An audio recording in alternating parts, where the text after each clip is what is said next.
Happy Holi, my dear Yogamitras.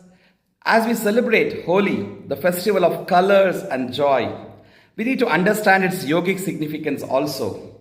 Every festival in Bharatavarsha, in our Sanatana Dharma, is all yogic.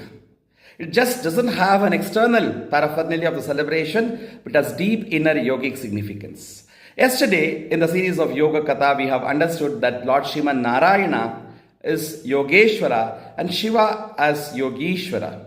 Narayana is always lying at Yoga Nidra. Action in relaxation is Karma Yoga. He is always relaxed but yet does the greatest job of sustenance.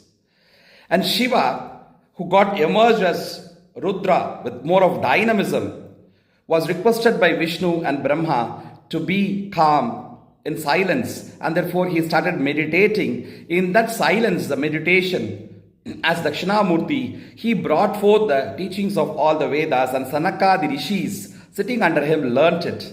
This is the form of Dakshinamurti or the Mauna Murti, the profounder of the Jnana Yoga part of yoga, which Shiva manifested.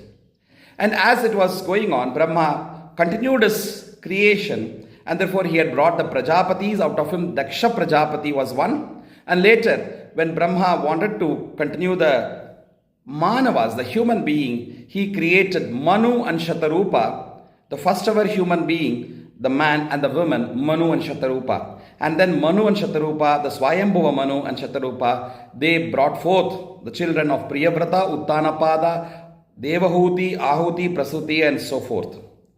Out of whom Ahuti was married to Daksha Prajapati, and they had Dakshayani Sati, who got married to Lord Shiva, and we all know the story of how Daksha did not respect Shiva, and therefore Mother Dakshayani had completely sacrificed her life into the Yajna Kunda of Daksha. The Daksha Yajna Vinasha happens through Veerabhadra. And so Shiva again became alone meditating. He again became the meditator Dakshinamurti and started teaching the yoga in the Mauna form to all the rishis, Sapta rishis, and the Siddhas and all and so forth. And while it was going on, Mother Dakshayani had taken her other form, her other birth as Parvati, as Girija, as Gauri, as Parvata Raja Kumari, the daughter of Himavan. And she started meditating to again reach Shiva. The Jivatma attaining Paramatma is yoga. Parvati as Jivatma meditating upon the Paramatma of Shiva to attain him. And while she was doing this, Cupid, Manmata, tries to influence Parvati there. Our Guruji, Dr. Nagendraji, used to again say, Bhakti is moving from Kama to Prema. Kama to Prema can go only with Tyaga added to Kama. Kama here means not just lust, but all our desires, the mundane desires what we have. From Kama, when we sacrifice these desires, we add Tyaga, it becomes Prema. And Prema plus Sharanagati becomes ultimate Bhakti. And here Parvati, as she was meditating, Kamadeva tries to influence her. But then Shiva, through his third eye, the eye of discrimination, the Agnya Chakra, opens it and burns Kama to ashes.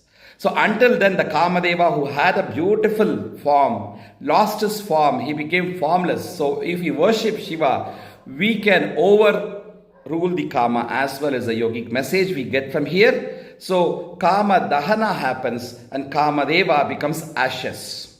And Parvati, not through the power of Kama, not through her desires, not through the bodily lust, but through the Prema, which is Tyaga added to that. She sacrificed everything. She was called Aparna because she ate only the leaves.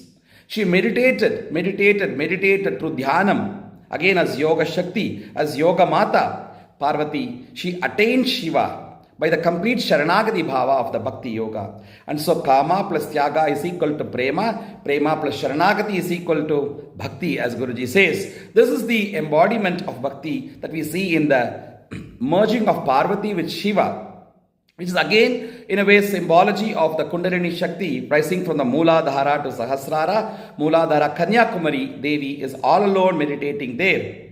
And as she rises over the other chakras and reaches the Sahasrara of Kailasha, she becomes Shiva Shakti, Shiva Shaktya Yuktho. That Yukti of Shiva Shakti happens there in the Sahasrara of Kailasha.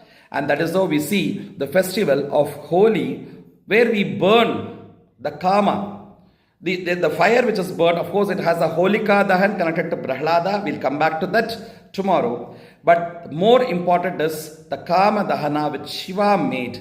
And therefore, in the South Indian temples, we burn, of course, like similarly in the north it is burnt through the Holika Dahan. In the South Indian temples, mainly in Tamil Nadu, we celebrate as Kama Dahana. So on this festival, today, let's remember Shiva, who is Yogishwara, who is Tyagaraja, who did the burning of all the desires and became a yogi. Right? We know that in the path of yoga, Kama, Krodascha, Lobascha, Dehe Tishtanti Taskaraha. The Taskaras, the thieves, are not elsewhere. Adi Shankara says they are in our own body, they are our own self, in the form of the Kama, Krodadi, Arishad Ripus. And by the yogic sadhana, we need to burn them.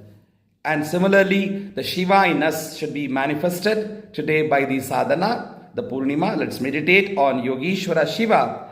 Let's pray and take the blessings of Yoga Shakti, Yoga Maya, Mother Parvati. And with their united support of the Shiva Shakti, let's move more and more in the path of yoga. Happy Holi. Kala Kala Kama Dahana Kashinatha Pahimam. Kala Kala Kama Dahana Kashinatha Pahimam. Visalakshi Amba Sahita Vishwanatha Rakshamam. Visalakshi Amba Sahita Vishwanatha Rakshamam. Har Har Mahadev.